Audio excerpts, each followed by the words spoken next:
Good morning, and this video we are going to be tapping trees. So we're gonna, oh my god, I'm like really zoomed in. We're gonna show you how we do it, and Wes is going to explain how he made the taps and the buckets that we use. So we use the Tidy Cat plastic. We drilled a hole and cut so that the tubes can go in, and then explain the tubing. Otherwise, these are just they're food safe. I got them from Menards with a lid, and I do the same basic hole there. And the Tidy Cats is also food safe as well. You go off the number off the bottom. So let's see here. If you were to buy taps, they will come like this, and there's a hanger and a bag system that you can use, but that kind of is cumbersome and stuff. So we've come up with this that works better for us. And then what I have done, this is just round tubing, and I cut it to, I don't know, 3 inches, and I kind of ground a chamfer on it so it'll go into the tree a little better. What kind of metal is it? This is just steel. Okay. We'll go up to a tree and I'll show you what the next step. Okay. Okay, I have a drill bit that is just a little bit smaller than the tap that I'm using, and you will be drilling about 1.5 to 2 inches into the tree. And it's best to do the south side. That's where the sun hits and gets the most heat.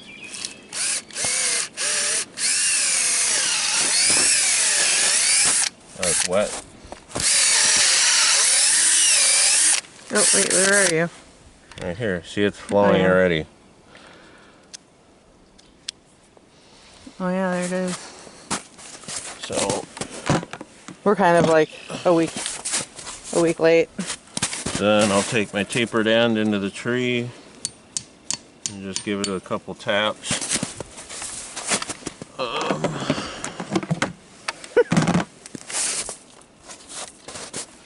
my hose on.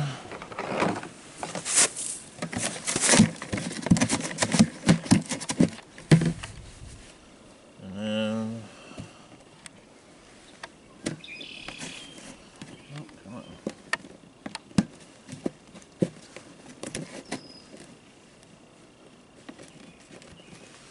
Hose is going in the tree. We already have sap running. And then this tree here is big enough where I could put multiple taps in. I'm not 100% sure what they recommend.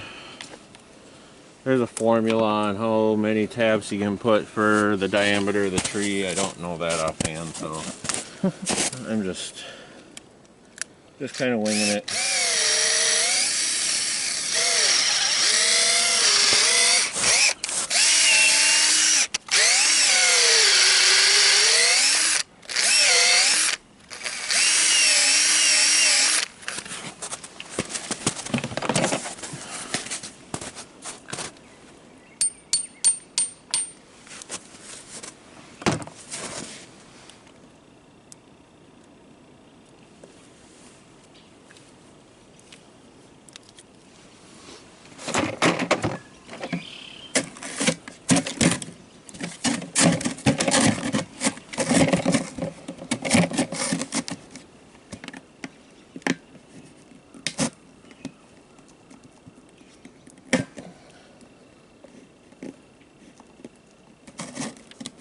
And I kind of like to have my hole pointed upward a little bit. That way if it rains, water will run off and not run into your hole.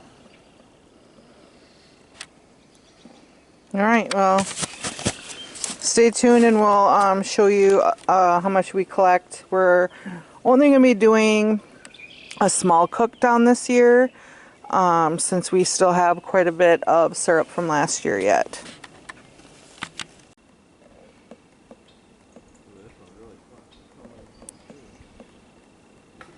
All right. We are cooking down maple sap today.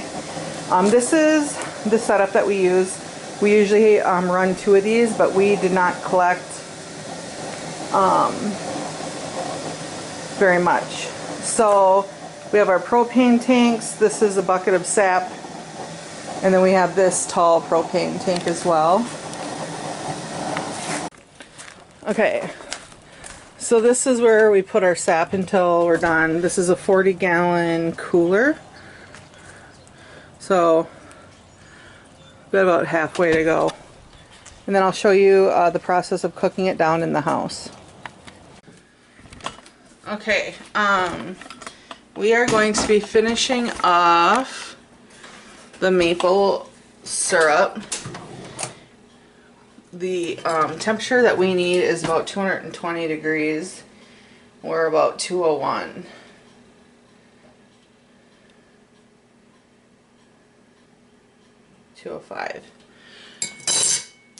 So we don't have much in here.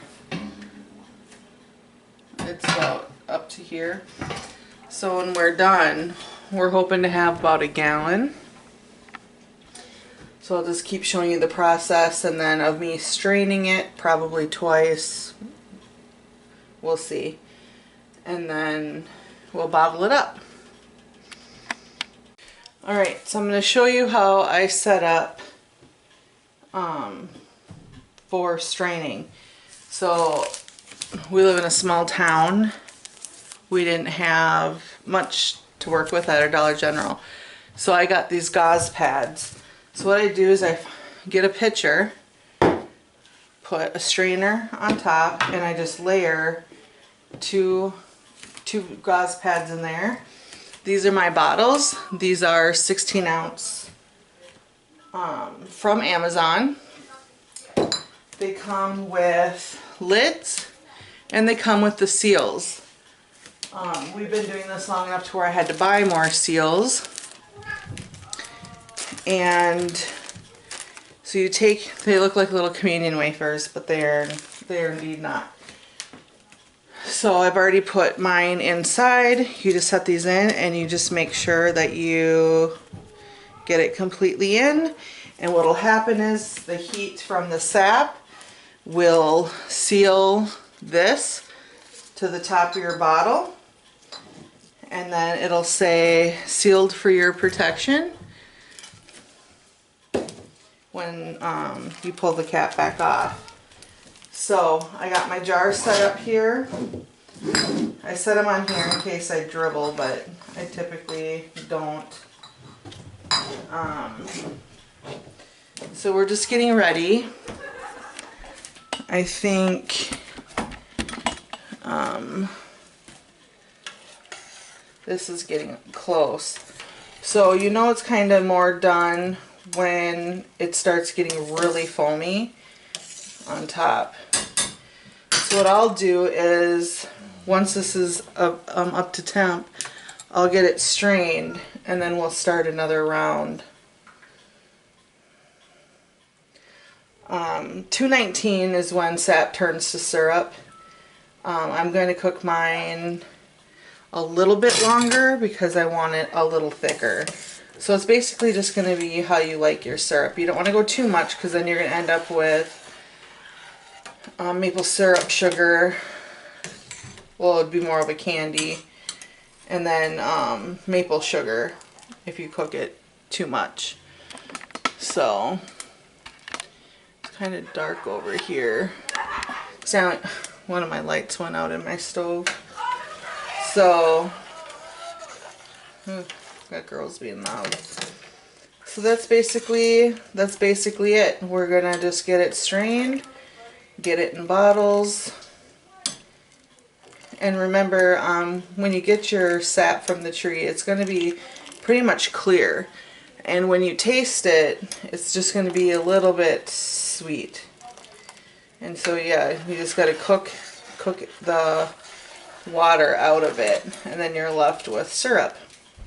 But we still got 10 degrees plus to go here, so we're going to be cooking. It's 9:15 at night.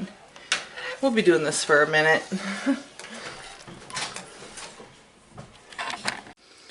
Alright, this is our first strain.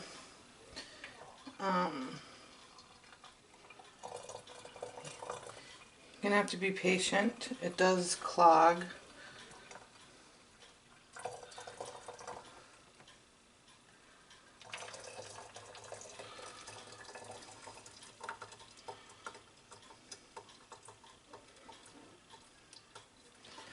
And then I just set this on a plate, put new in.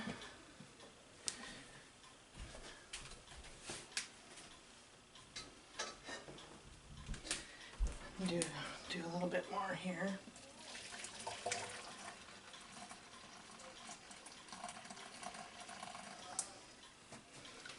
Okay.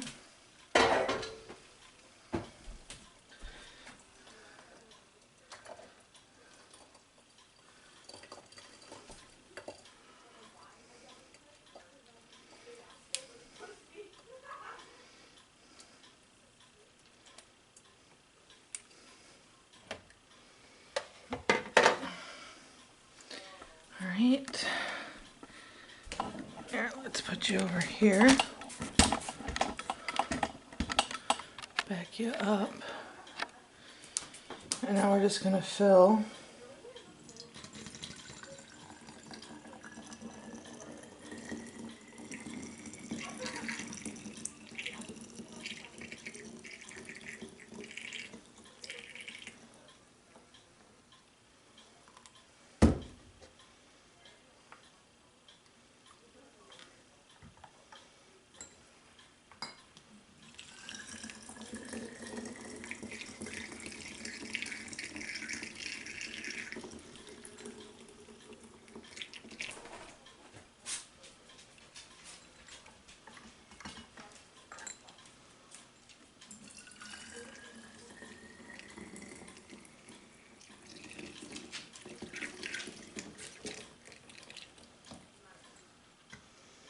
Okay, and that's just what we're going to keep doing till the bottles are full. See you in a little bit. Alright, so we got just shy of 1 gallon. I was able to fill up my jar that goes in the fridge as well. So we're just shy of 1 gallon. So we had a little less than 40 gallons of sap. That's going to do it for this video. I will see you guys next week. Hope everybody has a great rest of their week. Goodbye.